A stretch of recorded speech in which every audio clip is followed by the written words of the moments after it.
নমস্কার, মাই অ্যাস্ট্রোলজি চ্যানেলে আপনাদের স্বাগত। আমি প্রদ্যুৎ আচার্য। এই ভিডিওতে আমি আপনাদের সঙ্গে একটি হাতের রেখার অ্যানালাইসিস করে দেখাবো। হাতের রেখা অ্যানালাইসিস করে দেখানোর জন্য আমি একটা হাতের ছবি নিয়েছি। চলুন দেখা যাক আমাদের কম্পিউটার স্ক্রিনে। হাতের রেখা বিচার করার জন্য আমি দুটি হাতের ছবি নিয়েছি। একই মানুষের দুটি হাতের আলাদা আলাদা বিচারের মাধ্যমে আমি আপনাদের বোঝানোর চেষ্টা করব যে এই হাতে কী কী শুভ এবং অশুভ চিহ্ন আছে, যার দ্বারা ইনি উন্নতি করতে পেরেছে এবং কিছু বিপদের মুখেও পড়েছে। হাতের রেখা বিচার করতে গেলে সবার প্রথমে দেখে নিতে হয় হাতের গঠন। এনার হাতের গঠন স্কোয়ার প্রকৃতির।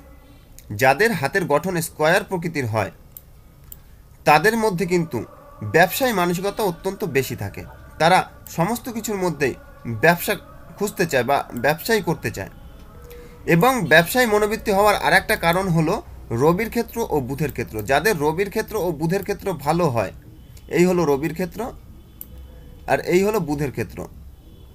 যাদের রবির ক্ষেত্র ও বুধের ক্ষেত্র ভালো হয় তারা কিন্তু ব্যবসা করে অত্যন্ত অর্থ উপার্জন করতে পারে এবং নিজেকে প্রতিষ্ঠিত করতে পারে। তো এনার হাত স্কোয়ার প্রকৃতি, তার সাথে রবির ক্ষেত্র ও বুধের ক্ষেত্র ভালো হওয়ার কারণে ইনি কিন্তু ব্যবসায় ভালো প্রতিষ্ঠিত হতে পেরেছে। তার পাশাপাশি দেখে নিন বুধের আঙুল। বুধের আঙুল রবির আঙুলের প্রথম পর্ব পর্যন্ত পৌঁছে গেছে এবং বুধের আঙুল বেশ সুন্দর সুগঠিত। এর মানে হলো এনার মধ্যে কিন্তু কনফিডেন্স অত্যন্ত বেশি। ইনি নিজের মনের ভাব সমস্ত ধরনের মানুষের মধ্যে প্রকাশ করতে পারে এবং অন্যকে দিয়ে কিভাবে নিজের কাজ করিয়ে নিতে হবে, সে কোনো বড় অফিসার হতে পারে বা কোনো নিম্ন শ্রেণীর জনমজুর হতে পারে, তাদের দিয়ে কিভাবে কাজ করিয়ে নেবে এই বুদ্ধি কিন্তু এনার মাথায় সবসময় কাজ করে। এবং এরপরে আমরা দেখে নেব এনার হাতের আঙুলের বৈশিষ্ট্যগুলো। এনার হাতের আঙুল কিন্তু সুন্দর সুগঠিত। দাগগুলো ব্যাকা হচ্ছে, বুঝতে পারছি না কেন। যাদের হাতের আঙুল হাতের চেটোর তুলনায় লম্বা হয় তারা অনেক বিশ্লেষণাত্মক লোক হয়, অর্থাৎ যে কোনো সিদ্ধান্ত নিতে গেলে অনেক সময় লাগিয়ে দেয়। এবং যাদের হাতের আঙুল হাতের চেটোর তুলনায় ছোট হয় তারা খুব দ্রুত সিদ্ধান্ত নেয়, সেই কারণেও তাদের অসুবিধা ভোগ করতে হয়। কিন্তু এনার হাতের আঙুল এবং হাতের চেটো প্রায় সেম সেম, সেই কারণে ইনি কিছু চিন্তা ভাবনা করেই সিদ্ধান্ত নিয়ে ফেলেন। ইনি সিদ্ধান্ত নিতে খুব তাড়াহুড়ো করেন না এবং খুব বিশ্লেষণও করেন না, অর্থাৎ সিদ্ধান্ত নিতে গিয়ে অনেক দেরি করে ফেলে না। ইনি সঠিক সময় সঠিক সিদ্ধান্ত নিতে পারে। এবং এরপরে দেখে নিন এনার শিরোরেখা ও আয়ুরেখার মধ্যে ফাঁক আছে। যাদের হাতে শিরোরেখা ও আয়ুরেখার মধ্যে ফাঁক থাকে তাদের মধ্যে কিন্তু কনফিডেন্স লেভেল অত্যন্ত বেশি হয়। এরা অত্যন্ত সাহসী হয় আর এরা কখনোই কারো উপরে ডিপেন্ডেন্ট হয় না, অর্থাৎ নিজের ভাগ্য নিজে তৈরি করে নিতে সক্ষম হয়। এনার হাতে শিরোরেখা সর্বাধিক প্রভাবশালী। শিরোরেখা হাতের এই প্রান্ত থেকে ও প্রান্ত অবধি মঙ্গলের ক্ষেত্র থেকে শুরু করে বৃহস্পতির ক্ষেত্র পর্যন্ত পৌঁছে গেছে। মাউসের দাগগুলো একটু উল্টোপাল্টা হচ্ছে, আপনারা একটু বুঝে নেবেন। তো অর্থাৎ মঙ্গল হলো বল, বীর্য, সাহস, উৎসাহের কারক গ্রহ। তা শিরোরেখা এনার মঙ্গলের ক্ষেত্র থেকে গিয়ে বৃহস্পতির সঙ্গে যোগাযোগ করার কারণে এনার মঙ্গলের উৎসাহ, সাহস, বল, শক্তি এই সমস্ত কিছু বৃহস্পতির জ্ঞানের আলোতে আলোকিত করেছে এবং বৃহস্পতির ধনকারক গ্রহ এবং সে ধন উপার্জন করতে অনেক সাহায্য করেছে। ইনি ধন উপার্জন করতে সফল হয়েছে। এছাড়াও বৃহস্পতির ক্ষেত্র কিন্তু অত্যন্ত শুভ এবং বেশ বড় ও প্রভাবশালী। বৃহস্পতির ক্ষেত্রে কিন্তু কোনো অশুভ চিহ্ন দেখা যাচ্ছে না, সেই কারণে ইনি কিন্তু ধনকারক গ্রহের যথেষ্ট সমর্থন পেয়েছে, অর্থাৎ দেবগুরু বৃহস্পতির আশীর্বাদ ইনি পেয়েছে। এনার ডান হাতের আয়ুরেখা খুব সুন্দর এবং সুগঠিত কিন্তু একটু মোটা, আর বাঁ হাতের আয়ুরেখা কিন্তু এখানে এসে বিচ্ছিন্ন হয়ে গেছে। এই কারণে এনার জীবনে একবার মৃত্যুর মুখ থেকে ইনি ফিরে এসেছেন। ইনি এক বাস দুর্ঘটনায়, তার মধ্যে 10-12 জন মানুষ মারা গেছে, একমাত্র ইনি বেঁচে গেছিলেন। এনার ডান হাতে আয়ুরেখা ভালো থাকার কারণে উনি কিন্তু মৃত্যুর মুখ থেকে ফিরে এসেছেন। এরপরে দেখে নেব এনার ভাগ্যরেখা। এনার ভাগ্যরেখা চন্দ্রের ক্ষেত্র থেকে উঠে সোজা শিরোরেখা ও হৃদয় রেখাকে কেটে শনির ক্ষেত্রে প্রবেশ করেছে।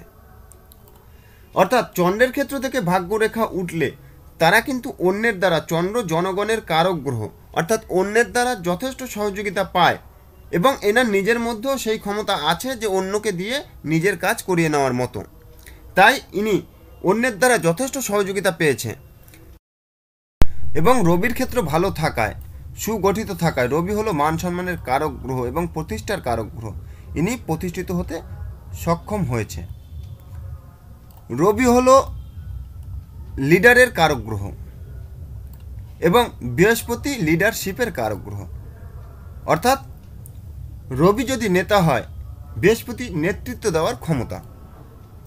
এনার রবি ও বৃহস্পতি দুটো আঙুল এবং দুটি আঙুলের ক্ষেত্রই, অর্থাৎ দুটি গ্রহের ক্ষেত্রই ভালো হওয়ার কারণে এনার মধ্যে কিন্তু লিডারশিপের কোয়ালিটি অত্যন্ত ভালো। এনার নেতৃত্ব দেওয়ার ক্ষমতা এবং সুন্দর কথা এবং যে কোনো মানুষকে ভয় না পাওয়ার কারণে ইনি সকলের প্রিয় হয়ে উঠেছেন এবং এনার কোম্পানি কিন্তু আস্তে আস্তে বেড়ে চলেছে। ইনি আজ কোটি কোটি টাকার ব্যবসা করছেন। যাদের হাতে হৃদয় রেখা, দু হাতে হৃদয় রেখা মিলিয়ে অর্ধচন্দ্রের আকৃতি হয়, এইভাবে তাদের মন মানসিকতা কিন্তু একটু শক্ত প্রকৃতির হয়, অর্থাৎ তারা নিজের স্বার্থ নিজেরা গুটিয়ে নিতে পারে। কিন্তু এনার অর্ধচন্দ্র আকৃতি হয়নি।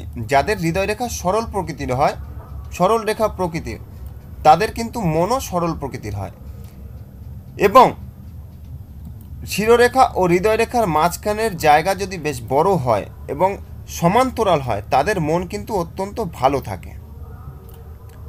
অর্থাৎ দান ধ্যানের দিকে এদের প্রচণ্ড মন থাকে। কিন্তু একটা খারাপ জিনিস, সেটা বুধের ক্ষেত্রে একটা তিল দেখা যাচ্ছে। এনার মাঝে মাঝে মানে প্রতারণা করার মানসিকতা আসলেও আসতে পারে, কারণ বুধের ক্ষেত্রে তিল থাকলে এই প্রতারণা করার মানসিকতা আসে। কিন্তু বৃহস্পতির নৈতিকতা থাকার কারণে হয়তো উনি কারো সঙ্গে প্রতারণা করবে না। কিন্তু ওনার চন্দ্রের ক্ষেত্র খুব একটা সুবিধাজনক দেখা যাচ্ছে না। চন্দ্র হলো মন মানসিকতা কারক গ্রহ, তাই এনার ডিপ্রেশন কিন্তু অত্যন্ত বেশি ভোগ করতে হয়, কিছু না কিছু দুশ্চিন্তার মধ্যে থাকে। এবং তার সাথে রাহুর ক্ষেত্র যদি খারাপ থাকে তাহলে কিন্তু ইনভেস্ট ক্ষেত্রে সমস্যা হয়ে দাঁড়ায়। যাদের রাহুর ক্ষেত্র সমস্যা থাকে তারা ইনভেস্ট করে পয়সা উঠাতে খুব কষ্ট হয়ে যায়, ধার দিলে ধারের পয়সা ফেরত পায় না এবং কিছু উটকো ঝামেলার শিকার হতে হয়। আবার রাহুর ক্ষেত্র থেকে কোনো রেখা যদি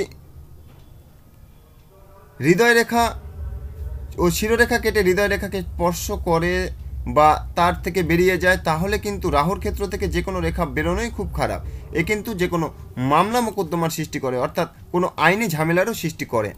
কিন্তু এই রেখা শুধু বাঁ হাতে থাকার কারণে এই আইনি ঝামেলাও যদি উনি পড়ে, তাহলেও কিন্তু সেই ঝামেলা খুব বেশি দিন থাকবে না, উনি খুব তাড়াতাড়ি সেই ঝামেলা কাটিয়ে উঠতে পারবে। এরপরে আবার একটু ডান হাতে দেখে নিচ্ছি। ডান হাতে একটা সুন্দর মার্শাল রেখা দেখা যাচ্ছে। মার্শাল রেখাকে বাংলায় প্রভাব রেখাও বলে, অর্থাৎ এই রেখা মানুষের প্রভাব সৃষ্টি করে এবং এটাকে মঙ্গলের রেখা বলা হয়, মার্শাল রেখা। এবং মঙ্গলের ক্ষেত্র খুব ভালো হওয়ার কারণে, রবির ক্ষেত্র ভালো হওয়ার কারণে, বৃহস্পতির ক্ষেত্র ভালো হওয়ার কারণে এনার কিন্তু উচ্চ রক্তচাপ হওয়ার সম্ভাবনা প্রবল। সেই কারণে ডাক্তারের সঙ্গে কিন্তু একটু পরামর্শ রাখতে হবে এবং যোগাযোগ রেখে ওষুধ চালিয়ে যেতে হবে। এরপরে দেখে নেব এদের বৃদ্ধাঙ্গুল। এনার বৃদ্ধাঙ্গুল যাদের 90 ডিগ্রির খোলে তারা কিন্তু অত্যন্ত খরচ বেশি করে। এনার বৃদ্ধাঙ্গুলও কিন্তু 90 ডিগ্রির বেশি খোলে, আমি নিজে ধরে দেখেছি, তাই এনার হাতেও কিন্তু খরচা অনেক বেশি হয়। আর যাদের বৃদ্ধাঙ্গুল 90 ডিগ্রির কম খোলে তারা কিন্তু অত্যন্ত কৃপণ হয়, অর্থাৎ বিনা দরকারে কোনো খরচ করে না। এবং যাদের বৃদ্ধাঙ্গুলি 90 ডিগ্রির অনেক বেশি হয় তারা অনেক বেশি খরচে স্বভাবের হয়, অর্থাৎ তারা খরচ করতে খুব ভালোবাসে, যে কোনো জায়গায় নিজের পয়সা খরচা করে ফেলে। তো বন্ধুরা, এই হাতে যেই শুভ অশুভ বৈশিষ্ট্যগুলো দেখা গেল আমি সেগুলো এক এক করে আপনাদের ধরে ধরে বোঝানোর চেষ্টা করলাম। তো আজকের ভিডিও এই পর্যন্ত। এই ভিডিও যদি আপনাদের ভালো লাগে অবশ্যই লাইক ও কমেন্ট করে আমাদের জানাবেন আর শেয়ার করে অন্যদের জানার সুযোগ করে দেবেন। যারা এখনো আমাদের চ্যানেল সাবস্ক্রাইব করেনি অবশ্যই আমাদের চ্যানেল সাবস্ক্রাইব করে নেবেন। এই বলে আজকের অনুষ্ঠান শেষ করছি। নমস্কার।